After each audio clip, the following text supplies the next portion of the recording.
Có bao giờ anh em nhận một cái task, gật đầu cái giùm với PM rồi về chỗ ngồi mà hoàn toàn không biết bắt đầu từ đâu chưa? Kiểu như lúc sếp giao việc, nghe lọt tai lắm, mình thấy mình hiểu hết rồi. Nhưng đến lúc mở IDE lên, đập vào mắt là một cái màn hình trắng xõa. Lúc đấy mình mới chợt nhận ra là chết rồi, mình không biết cái logic này nó chọi đi đâu cả. Mình là Hùng Đắc đây, chào mừng anh em đến với số này của chuyện Dev đi làm. Hôm nay chúng ta sẽ không bàn về tech stack mới hay là bí kíp tăng lương đâu. Trong bài chia sẻ này, mình muốn bóc trần một thứ mà cá là rất ít ai trong nghề chúng ta dám thẳng thắn thừa nhận. Đó là cái cảm giác biết quá ít khi phải tự xoay sở một mình. Cái cảm giác đó, nói thật là nó cực kỳ cô độc.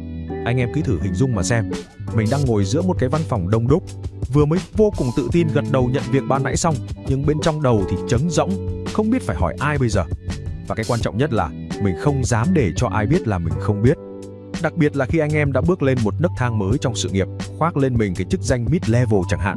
Chính cái mark đó, đôi khi nó lại là cái rào cản vô hình, trói buộc mình, khiến mình không dám mở miệng ra kêu cứu. Chuyện này xảy ra vào năm thứ 3 mình đi làm, cái hồi mình mới chập chững lên mid-level. Lúc đó mình bước chân vào một dự án outsource cực kỳ khổng lồ, code base của nó to đến mức mà chỉ riêng việc clone cái project về máy thôi cũng ngốn mất gần 10 phút đồng hồ rồi. Sếp giao cho mình một cái task, refactor lại toàn bộ hệ thống notification. Yêu cầu duy nhất và cực kỳ gắt gao là không được downtime dù chỉ 1 giây, vì hệ thống này nó phải chạy 24/7. Nhận task xong, mình gật đầu tự tin lắm chứ, nghĩ bụng kinh nghiệm mình cũng xịn mà, lạ gì ba cái trò này. Nhưng hỡi ôi, khi mở code ra, mình đứng hình luôn. Cái service đó nó gọi qua tận 3 lớp trung gian lằng nhằng mà không hề có một dòng giải thích nào. Vòng vèo mãi chỉ để thực hiện đúng một việc duy nhất là gửi đi một cái email. Hoàn toàn trắng trơn, không có một cái document nào giải thích cả. Code thì mớ 3 mớ 7. Tất cả những gì mình bấu víu được chỉ là một dòng comment vỏn vẹn, nhưng lại đầy mùi đe dọa. Legacy, do not touch. Hàng cổ đấy, cấm đụng vào. Thú thật là lúc đó mình định hỏi rồi. Tay mình đã gõ xong một chàng dài trên Slack, ngón tay trực chờ nhấn phím Enter. Nhưng tự nhiên, mình liếc nhìn quanh văn phòng. Ai nấy đều đang đeo tai nghe gõ phím cảnh cạch, trông cực kỳ bận rộn và chuyên nghiệp. Và thế là cái tôi của một nông mid-level rởm đời bắt đầu trỗi dậy. Nó thì thầm vào tai mình rằng: ê, hỏi câu này trông rốt lắm, nhỡ sếp nghe được lại đánh giá mình không xứng đáng với cái chức danh này thì sao? Chỉ vì một cái suy nghĩ thoáng qua đó thôi, mình đã âm thầm bôi đen và xóa sạch dòng tin nhắn trên Slack. Mình đã đưa ra một quyết định có thể nói là sai lầm nhất lúc bấy giờ, đó là chọn cách im lặng. Bắt đầu từ lúc đó, mình ngụp lặn trong cái mới documentation cũ rích từ tận 5 năm trước. Mình cày nát cái Stack Overflow, gõ đủ mọi keyword trên đời, tìm mỏi cả mắt mới lòi ra được một câu trả lời. Nhưng cái đắng thay, cái thread đó nó có từ năm 2014, viết về một cái framework mà cộng đồng đã khai từ 8 đời nào rồi. Mình cứ bơi vô vọng như thế cho đến tận 2 giờ sáng. Ánh sáng duy nhất trong văn phòng lúc đó chỉ là ánh sáng hắt ra từ cái màn hình máy tính. Thật ra, mình ngồi đến giờ đó hoàn toàn không phải vì tinh thần cống hiến hay là đam mê OT gì đâu. Nó đơn thuần chỉ là một sự trốn tránh. Nghe thì có vẻ chăm chỉ đấy, nhưng sự thật là mình không dám đi về, bởi vì mình không dám đối mặt với việc mình đang kẹt cứng và hoàn toàn mù tịt về lối ra. Mình nhớ mãi một khoảnh khắc, mình cứ ngồi nhìn chăm chăm vào một cái hàm có tên là Process Event Wrapper. Nó được gọi từ một cái scheduler đã chết từ lâu, chả ai dùng nữa. Nhưng cái hàm đó thì vẫn cứ ung dung chạy và kết nối thẳng vào hệ thống line. Xóa đi thì sợ sập server, mà để lại thì sợ sinh ra bug ẩn. Mình chỉ biết ngồi đờ đẫn nhìn nó và lẩm bẩm tự hỏi, không biết cái ông dev nào viết ra đoạn code này năm xưa, giờ này có đang ngủ ngon giấc không? Trong khi mình thì đang chết chìm trong cái đống tàn dư của ông.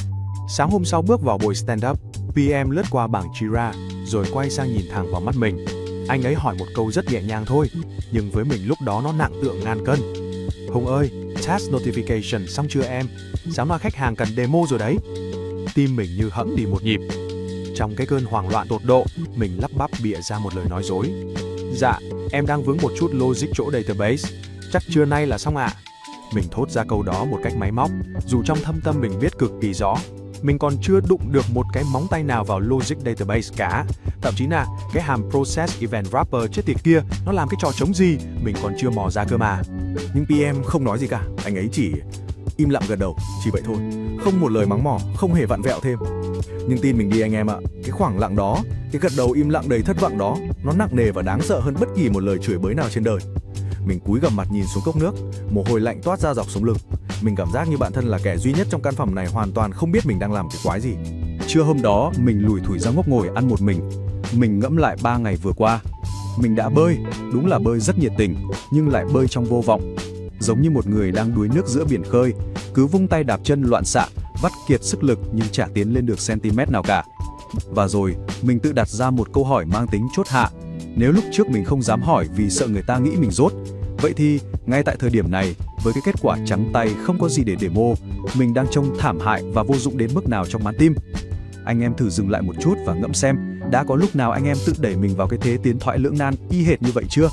Trải qua cái ngày kinh hoàng đó, mình mới vỡ lẽ ra một điều. Việc chúng ta không hiểu một cái legacy codebase phức tạp ngay trong lần đầu tiên đụng vào, nó không hề chứng minh là chúng ta dốt. Ngay cả những senior sừng sỏ nhất cũng phải chầy chật mà. Cái gốc rễ của vấn đề nó nằm ở cái bẫy im lặng do chính cái tôi của mình giăng ra. Mình cứ đinh đinh rằng mở miệng ra hỏi tức là tự nhận mình yếu kém. Nhưng sự thật hoàn toàn ngược lại. Cái thứ thực sự tàn phá niềm tin của đồng nghiệp không phải là một vài câu hỏi ngu nghê lúc ban đầu, mà chính là cái sự im lặng triệu trận dòng giá suốt 3 ngày trời. Để rồi đến phút bù giờ cuối cùng, mình phơi mặt ra trước khách hàng với 2 bàn tay trắng. Đó mới là sự yếu kém chí mạng nhất. Nói đến đây thì phải nhắc tới một cái văn hóa ngầm rất phổ biến trong ngành IT của mình, đó là RTFM, Read the Effing Manual. Tự vác rác đi mà đọc tài liệu đi. Thật ra cái văn hóa này bản chất nó không sai, nhưng nhiều anh em đang bị hiểu sai một cách trầm trọng. RTFM không có nghĩa là cấm tiệt việc đặt câu hỏi, mà nó có nghĩa là hãy tự làm bài tập về nhà trước, tự tìm hiểu đi đã và sau đó hỏi một cách thông minh, đúng thời điểm. Chứ nó tuyệt đối không xui chúng ta phải tự đày đọa bản thân, thức trắng đêm ở công ty đến 2 giờ sáng chỉ để chứng minh 3 cái chữ mid-level trên LinkedIn là hàng real. Nhận ra được cái sai, mình quyết tâm lột xác để không bao giờ bị giam cầm trong cái mê cung im lặng đó thêm một lần nào nữa. Mình đã áp dụng 3 nguyên tắc nhỏ thôi, nhưng độ sát thương của nó thì cực kỳ cao. Thứ nhất là quy tắc 2 giờ. Mình vạch ra một giới hạn cứng. Nếu dính lối, ngồi vò đầu bứt tai đúng 2 tiếng đồng hồ mà vẫn mờ mịt thì bắt buộc phải ngoi lên mặt nước và réo gọi sự trợ giúp, không lún sâu thêm dù chỉ 1 phút. Thứ hai là xài định dạng câu hỏi thông minh. Và cuối cùng là chủ động quản lý kỳ vọng. Về cách hỏi nhé, mình cạch đến ra cái kiểu vỗ vai đồng nghiệp rồi văng ra một câu siêu lười biếng. Anh ơi, cái này làm sao? Sửa lại ngay. Hãy hỏi theo đúng cấu trúc thế này. Anh ơi, em đã đọc tài liệu phần A, em có thử chạy code theo hướng B rồi, nhưng cứ đến đoạn C là hệ thống nó báo lỗi. Anh có nắm được context của chỗ này không? Nghe khác hẳn đúng không? Nó chứng minh cho người ta thấy là anh em đã chảy ra chóc vẩy với cái task đó rồi, và người ta chỉ cần lướt qua 5 phút để chỉ điểm thôi là có thể cứu anh em khỏi một đêm thức trắng cay cuốc tròng vô vọng đấy. Và đây, nguyên tắc cuối cùng, cực kỳ mang tính sống còn. Quản lý kỳ vọng ngay từ vạch xuất phát. Thay vì cứ gật đầu cái rụp, làm ra vẻ ta đây nguy hiểm lắm rồi ôm cục nợ về chỗ. Mình tập thói quen nó thẳng tưng. Dạ, dự án này codebase em chưa quen, sếp cho em một buổi để đọc và train luồng đã, rồi em sẽ chốt lại timeline chính xác với sếp sau. Thá thẳng thắn như vậy, nó trông còn chuyên nghiệp hơn gấp trăm lần cái trò nhắm mắt hứa bừa để rồi vỡ chặn. Anh em nhớ kỹ nha, PM hay sếp, họ lúc nào cũng đánh giá cao sự chắc chắn trung thực hơn là một cái vỏ bọc tự tin giả tạo. Phần 6. Đừng bơi một mình. Trở lại với cái màn hình trắng. Thú thật với anh em, đến tận bây giờ, thỉnh thoảng mình vẫn phải đối mặt với cái màn hình trắng xóa lúc mới mở IDE. Nhưng cái tâm thế của mình giờ đã khác hẳn rồi. Mình không còn coi sự chưa biết đó là sự kém cỏi nữa. Mình coi nó như một cái tín hiệu, một lời nhắc nhở rằng đây là một thử thách đủ hóc búa và nó hoàn toàn xứng đáng để mình xắn tay áo lên học hỏi. Còn anh em thì sao? Anh em đã từng cố đấm ăn xôi, bơi quá ngưỡng rồi mới chịu mở miệng hỏi chưa? Hay mọi người có bí kíp nào khác để xử lý khi bị bí idea không? Hãy thả ngay một bình luận bên dưới để chúng ta cùng tranh luận nhé. Đến đây thì thời lượng của bài chia sẻ số này cũng khá dài rồi. Mình là Hùng Đắc, cảm ơn anh em đã dành thời gian lắng nghe trên kênh Chuyện Dev đi làm. Chúc anh em code mượt, ít bug và nhớ nhé, tuyệt đối đừng bao giờ bơi một mình quá lâu. Hẹn gặp lại anh em ở bài chia sẻ sau.